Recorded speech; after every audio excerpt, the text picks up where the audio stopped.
Like the bottom kids with a sort of be rather on the ball along in the open field.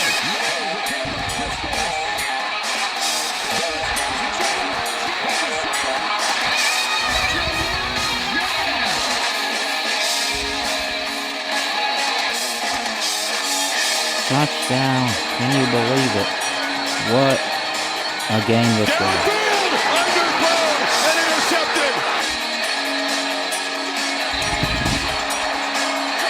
Be smart, and the Georgia Bulldogs.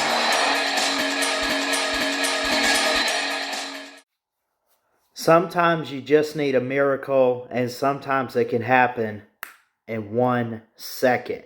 You only get one shot at this. I'm going to be honest, I'm really nervous about this one. And before I say anything else, I know what you're thinking. If you know me, you know I'm an Alabama fan. So you're like, why are we reviewing a game where Alabama lost?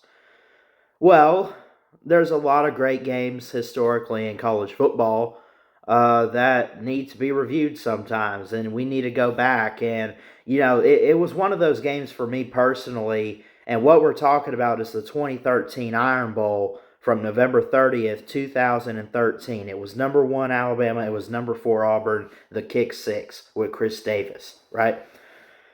For me, yes, I was pretty ticked off as a fan that night.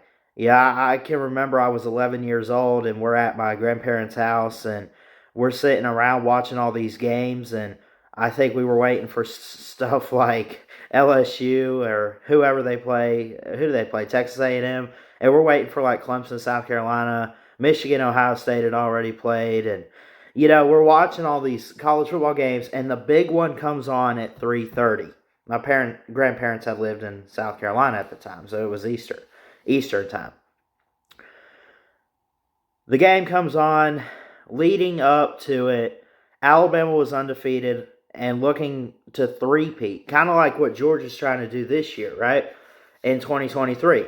Auburn had one loss to LSU back in September where they lost by 14 points.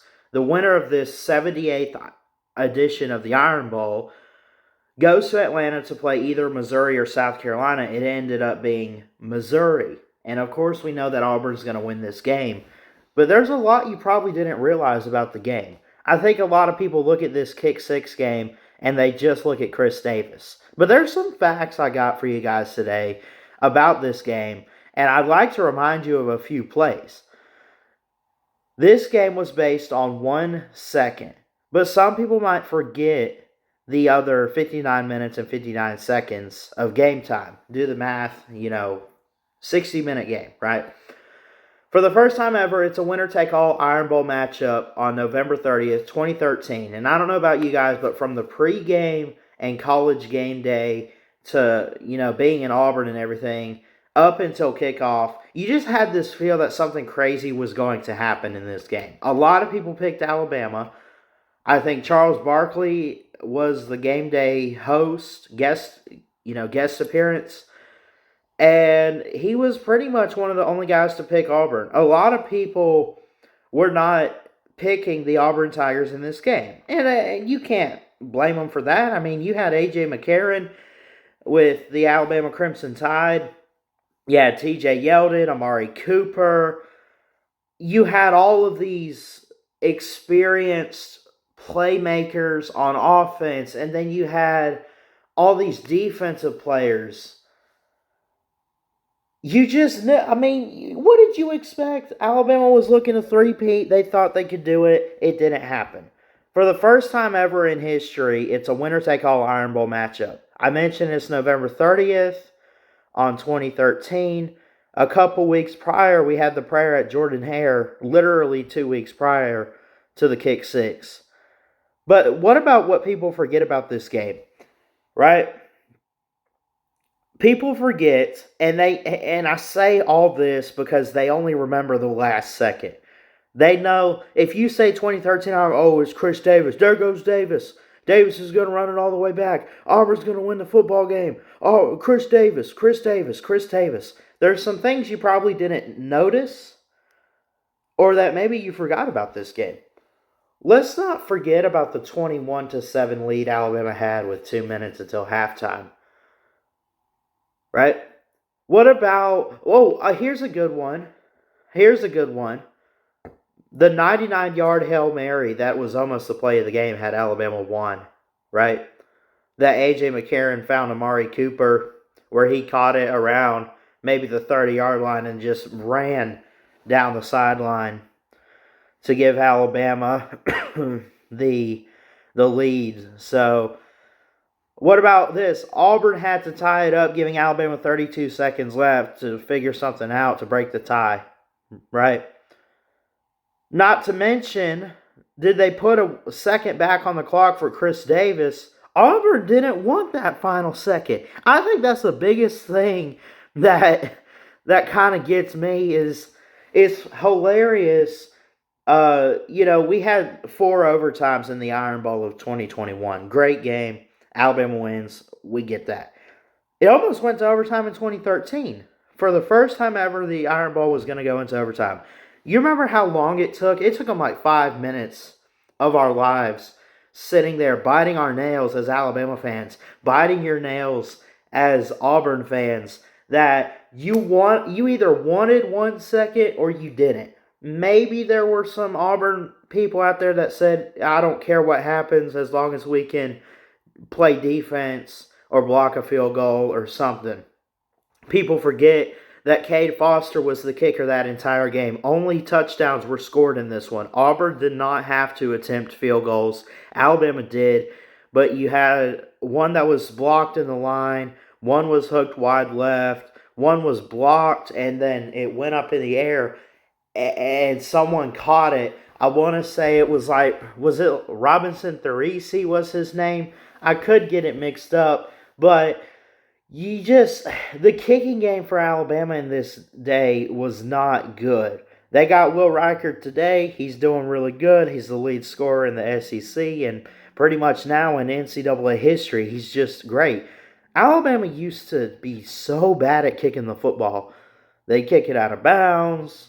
They couldn't punt. They couldn't kick field goals from long distance. Cade Foster actually was having a good year. He was just having a bad day, and he had a good couple years with the Tide, going back to back with them. But this particular day, the crowd was kind of getting to him, I would assume. He just couldn't hit the field goals. Blocked in the line. Blocked and picked up. Wide left. If he hits any of those, Alabama probably seals this game.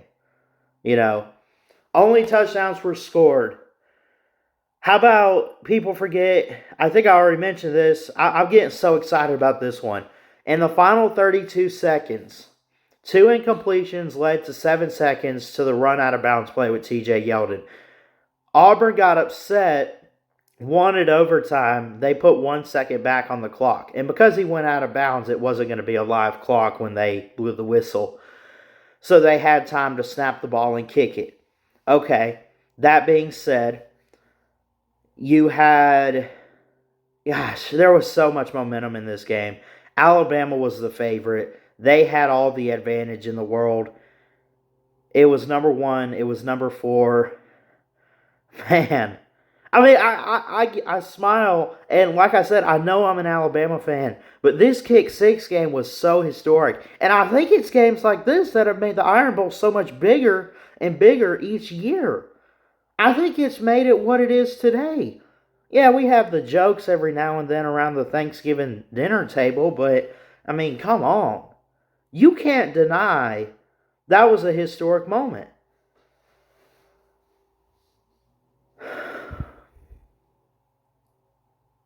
So what about the Kick 6 play? They put 1 second back on the clock. Matt Austin, the referee, comes out. It's 56 yards. Gary Danielson was even like, they're going to try a field goal? Are you kidding me? And not Brad Nessler, Vern Lundquist was just doing his play-by-play deal like he had to. You're just trying to, just go along with it. He kind of got Adam Griffith's name mixed up. He called him Adrian Griffin at first. It's Adam Griffith, a redshirt freshman from Calhoun, Georgia. This is his third field goal he's attempted in his career. He's one of two coming into tonight. 56 yards for the win. But Auburn calls a timeout. People think it was to push Alabama back 1 yard, which it did that. But let me tell you what happened. If you notice, and we'll throw this up on the screen here, Chris Davis is lined up looking at it. He's on the left or the right. I don't know. You're looking at the picture, not me. But I didn't like Chris. I never even realized he wasn't back there to begin with. But when you go back and you watch this game and you hear what Gus Malzahn had to say about we put our punt returner back there, it was actually Ryan Smith, who was another cornerback. He was originally back deep for the Tigers. So they called the timeout. They want to put Chris Davis back there. Chris Davis was a senior. He was with the 2010 Iron Bowl. Yeah, he was on the team, the championship team with Cam Newton. So he's a senior. He's experienced. They call the timeout. They put him back, in the back of the end zone, right? Make sure his foot doesn't step in the back line, but he was lined up back there. He was actually lined up on the line, on the field for the field goal. But they call the timeout, they make the switch, they put him back there. Okay. So, that's the reason they called the timeout, and it did end up pushing it back to 57 yards. Remember, a block kick could go the other way, too. He's got to be careful to get it up. Pause there real quick. 1 second, 1 moment, and 1 shot for another miracle. Remember, the prayer at Jordan Hare happened 2 weeks prior. How about this? Auburn did not win the championship, but they are probably one of the greatest teams to never win a national title. Remember, they lose to FSU later on. 1 second. I'll say it again. 1 second, 1 moment, 1 shot for another miracle. Here's the play of the kick six as called by Rod Bramlett. May he rest in peace, as he did pass away a few years ago in a car wreck. Take a look at the play. 6-yarder. Does not have the leg. And Chris Davis takes it in the back of the end zone. He'll run it out to the 10, 15, 20, 25. There goes Davis. Oh my God! Davis is going to run it all the way back.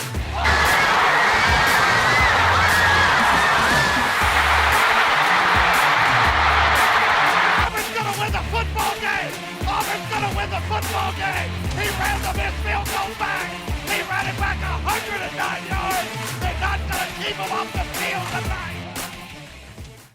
And the final score, Auburn 34, Alabama 28. That is the flashback for the 78th Iron Bowl. Again, if you have any knowledge on this game, if I missed any major details talking about this, it was kind of one of those shootouts. It went back and forth, except for one moment where Alabama did have a 21-7 lead. All touchdowns. No need for field goals for Auburn. Alabama tried some field goals, but missed them badly. Wide left, blocked in the line, didn't get enough height, something like that. But that's it. That's the kick six. The flashback for the 78th Iron Bowl. A rivalry that I would say is so intense and filled with passion and emotion and heart. It's the biggest rivalry of them all, in my personal opinion, and a game like this is just one small reason. We've reviewed the kick from 1985. I'd like to look at Bo over the top from 1982. Look at the cam back. Look at Wrong Way Bo from 1984. The cam back was 2010. Alabama's had some good moments. Auburn's had a lot more miracle moments than Alabama has, like the kick six. Alabama just goes out and dominates Auburn. Now, we had in 2021 what I call the 8-quarter ball game, because it was 4 quarters and then 4 extra overtimes for what would be 8 quarters of play. Alabama had that with them. But, like I said, this had a lot at stake. Alabama was looking for a three-peat. Auburn had not won since 2010. And that's kind of the scenario we have here 10 years later.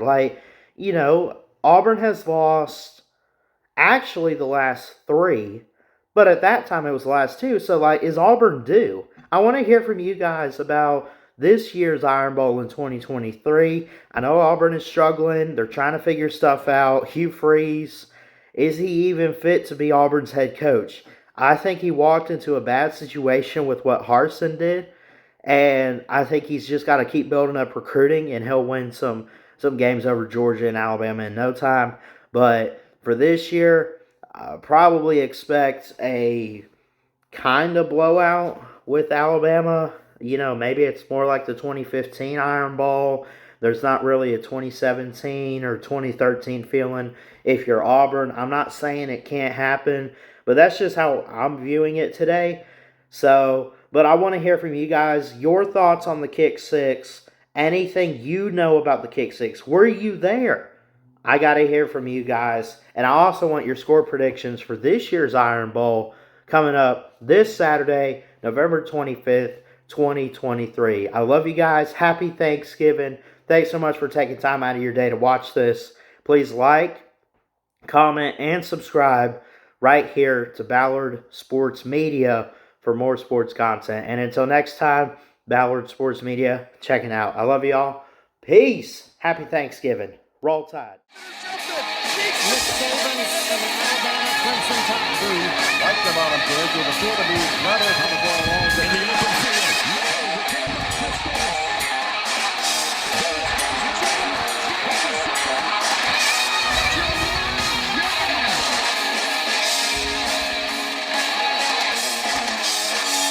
Touchdown. Can you believe it? What a game this was.